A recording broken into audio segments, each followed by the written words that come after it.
آپ سے درخواست ہے کہ اس چینل کو سبسکرائب کریں اور بیل آئیکن کو بھی دبا دیں۔ شکریہ۔ سامعین کرام، السلام علیکم۔ آج کی میری گفتگو کا موضوع ہے سیکیورٹی۔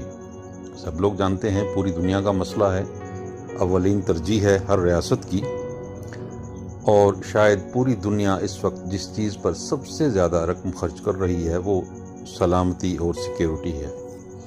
میں سیکیورٹی کے ایک بڑے ہی حساس پہلو کی نشاندہی کروں گا، اس پہلو کی جسے بحیثیت مسلمان ہم لوگوں نے نظر انداز کر رکھا ہے، اور اس کا خمیازہ بھی بھگت رہے ہیں اور بھگتنا چاہیے بھی، کیونکہ اس کو نظر انداز کرنا جرم ہی نہیں بلکہ گناہ بھی ہے۔ وہ پہلو ہے نظر بد۔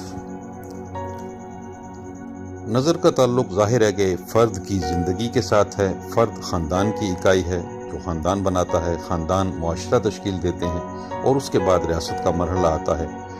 تو اگر ایک فرد کی سلامتی ہر وقت خطرے میں پڑی ہو تو پورا معاشرہ کبھی پرسکون اور پرامن نہیں رہ سکتا، بلکہ اسے خطرات کا سامنا رہے گا۔ نظر بد کیا ہے، اس کو سمجھنے کے لیے 3-4 احادیث مبارکہ کا مفہوم بیان کر دیتا ہوں۔ ارشاد نبوی صلی اللہ علیہ وآلہ وسلم ہے، اگر کوئی چیز تقدیر کو بدل سکتی تو وہ نظر بد ہوتی۔ یہاں پر اس کی طاقت اور قوت کا بیان ہو رہا ہے۔ ایک اور جگہ ارشاد فرمایا گیا کہ میری امت کے اکثر لوگ نظر لگنے کی وجہ سے موت کے منہ میں چلے جایا کریں گے۔ حضرت صلی اللہ علیہ وسلم نے یہ بھی فرمایا کہ نظر بد انسان کو قبر میں اور اونٹ کو ہنڈیا میں پہنچا دیتی ہے، یعنی دونوں کو موت کے گھاٹ اتار سکتی ہے۔ آپ کا یہ ارشاد مبارک بھی ہے کہ اپنے مقاصد کی تکمیل کے لیے اپنی جد و جہد کو ظاہر مت کرو، کیونکہ صاحب ثروت انسان سے لوگ حسد کرنے لگ جاتے ہیں۔ آپ صلی اللہ علیہ وآلہ وسلم اپنے پیارے نواسوں کو نظر سے حفاظت کا دم فرمایا کرتے تھے اور اپنے آپ کو بھی دم فرماتے تھے۔ اب ان فرامین میں احتیاطی تدابیر اور علاج دونوں کی تلقین کر دی گئی ہے، اور وہ ہمارے لیے ہے، لیکن بدقسمتی کہ ہم نے اسے نظر انداز کر رکھا ہے اور اس کا خمیازہ بھی بھگت رہے ہیں اور بھگتتے رہیں گے۔ نظر کیا ہے؟ یہ دراصل خیال کی قوت ہے۔ اب خیال کی طاقت اس سائنسی دور میں ایک مسلمہ حقیقت ہے، سائنس اسے تسلیم کرتی ہے۔ سامعین، آواز کی رفتار اور روشنی کی رفتار دونوں کے بارے میں آپ جانتے ہوں گے۔ روشنی کی رفتار 1,86,000 میل فی سیکنڈ ہے۔ آواز کی رفتار سے آج کل ہر کوئی واقف ہے۔ آپ موبائل فون پر ہیلو کرتے ہیں اور 7 سمندر پار بیٹھا ہوا آپ کا دوست دوسرے لمحے ہی آپ کی آواز سن لیتا ہے۔ اس سے آپ رفتار کا اندازہ لگا سکتے ہیں، لیکن سائنسدانوں کے مطابق خیال کی رفتار اس سے بھی کہیں زیادہ ہے۔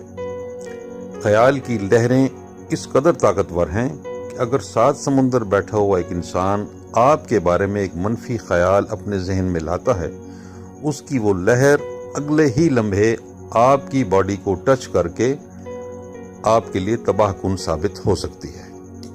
اب اس کے لیے علاج 2 طرح کے ہوتے ہیں ہر مرض کے معاملے میں، ایک پریونٹیو ہے، ایک کیوریٹیو ہے۔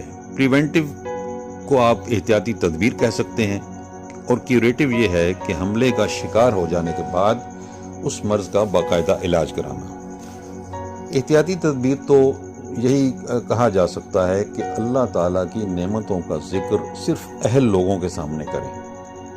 اگر کوئی شخص حاسد ہے تو وہ اہل نہیں ہے کہ اس کے سامنے ایسا کوئی تذکرہ کیا جائے۔ دوسرا نااہل شخص وہ ہے جو حاسد تو نہیں ہے لیکن وہ ایک غیر ذمہ دار انسان ہے۔ وہ اللہ تعالیٰ کی کسی نعمت کو دیکھ کر یا اس کے بارے میں سن کر خوش تو ہوتا ہے، لیکن اس کی زبان سے دعائیہ کلمات نہیں نکلتے۔ اپنی اس ذمہ داری سے وہ غافل ہوتا ہے۔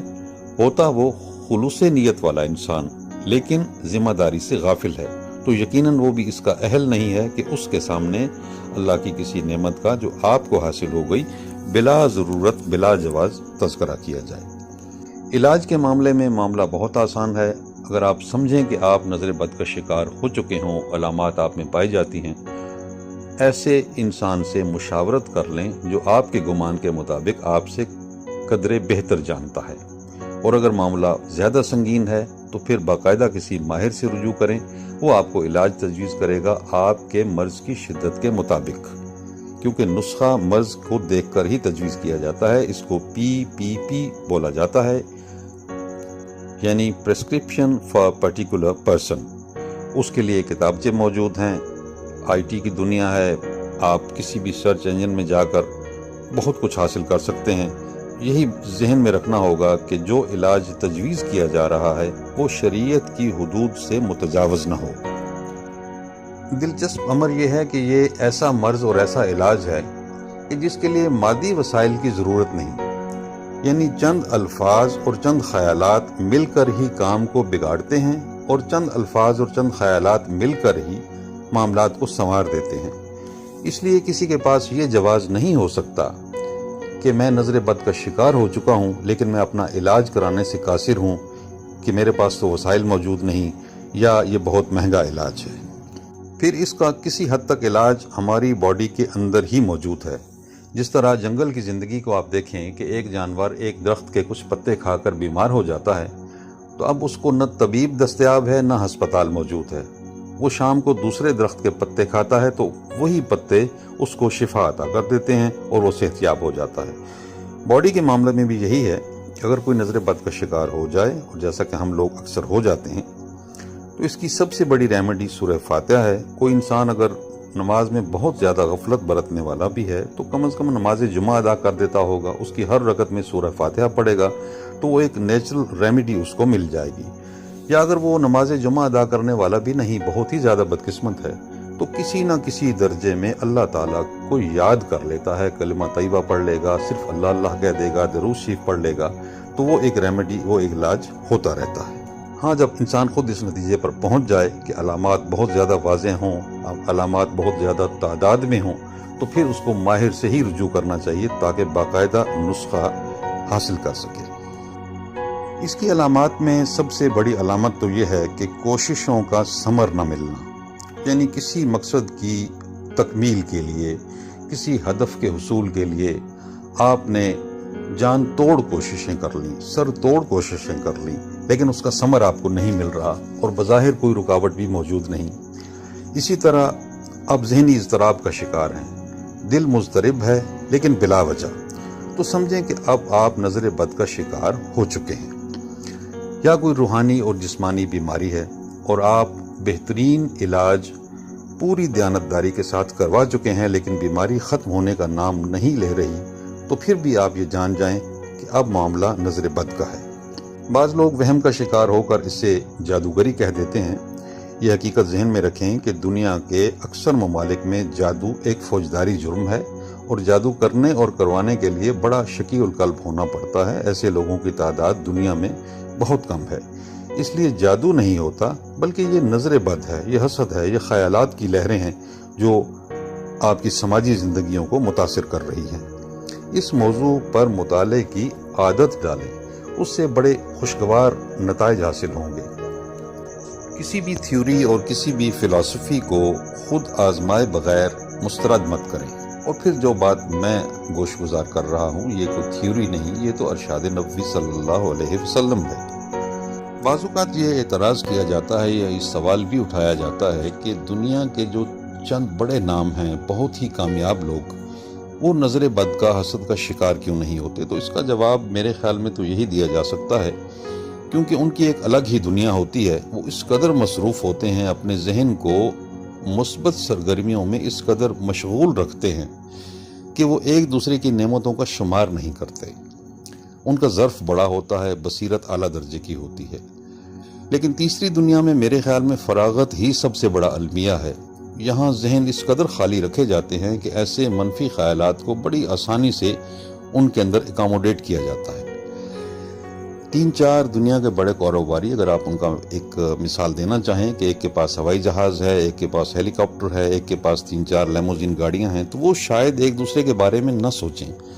لیکن ہمارے معاشرے میں اگر 2 رکشہ ڈرائیور دوست ہیں اور دونوں کے پاس ہی پرانے ٹوٹے پھوٹے رکشے ہیں، ایک پر اللہ مہربان ہو گیا اور اچانک اس نے ایک نیا رکشہ خرید لیا، تو اب جس کے پاس پرانا ہے وہ اس کے بارے میں سوچنا شروع کر دے گا۔ اب عملاً وہ کچھ کرنے کا عادی نہیں یا اس میں استطاعت نہیں، تو وہ اب صرف سوچ سکتا ہے کہ اللہ نے اس کو یہ نعمت کیوں دے دی۔ تو اس لیے کم ظرف لوگ حسد کا شکار بھی ہو جاتے ہیں اور حسد کرتے بھی ہیں، یا نظر بد کا شکار ہوتے ہیں اور نظر لگاتے بھی ہیں۔ تو یہ اس کا جواب ہو سکتا ہے۔ اگر آپ کا حلقہ احباب ایسے لوگوں سے پاک ہے کہ جو حاسد بھی نہیں ہیں اور جو غیر ذمہ دار انسان بھی نہیں ہیں، وہ نعمت کا تذکرہ سن کر، نعمت کو دیکھ کر دعا بھی دیتے ہیں، تو آپ خوش قسمت انسان ہیں۔ لیکن یہ بات ذہن نشین رکھیں، آپ محفوظ پھر بھی نہیں ہیں۔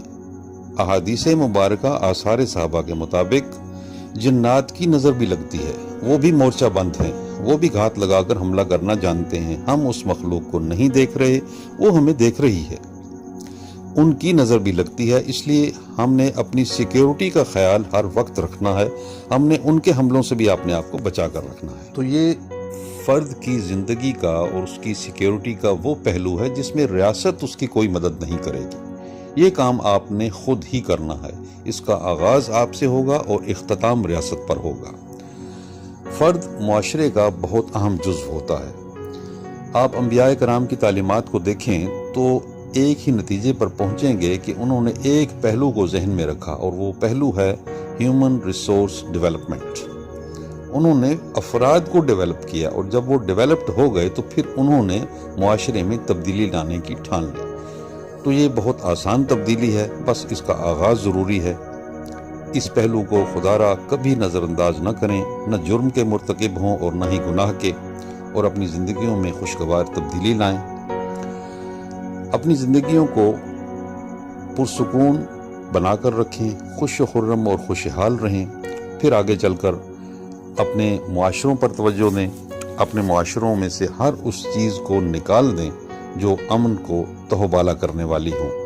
لیکن یہ وہی پہلو ہے کہ جو انویزیبل ہے، اس میں اسٹیٹ آپ کی کوئی مدد نہیں کرے گی، سب کچھ آپ نے خود کرنا ہے۔ انتہائی محتاط مومن، انتہائی باکردار شہری بن کر رہنا ہے۔ سامعین، احتیاطی تدابیر اختیار کرتے وقت اور اس کا علاج کرواتے وقت یہی گزارش کروں گا، ایک بات ضرور ذہن نشین رکھیں کہ یہ سب کچھ تجویز کون کر رہا ہے، وہ کون سی ذات ہے؟ وہ ذات ہے رحمت للعالمین۔ اس ذات کے زبان مبارک سے نکلا ہوا کوئی لفظ ایسا نہیں ہو سکتا جو عالم انسانیت کے لیے بلکہ تمام عالمین کے لیے مفید نہ ہو۔ اللہم صلی علی محمد فی الاولین والآخرین، وصلی علی محمد فی النبیین والمرسلین، وصلی علی محمد فی الملأ الاعلی الی یوم الدین۔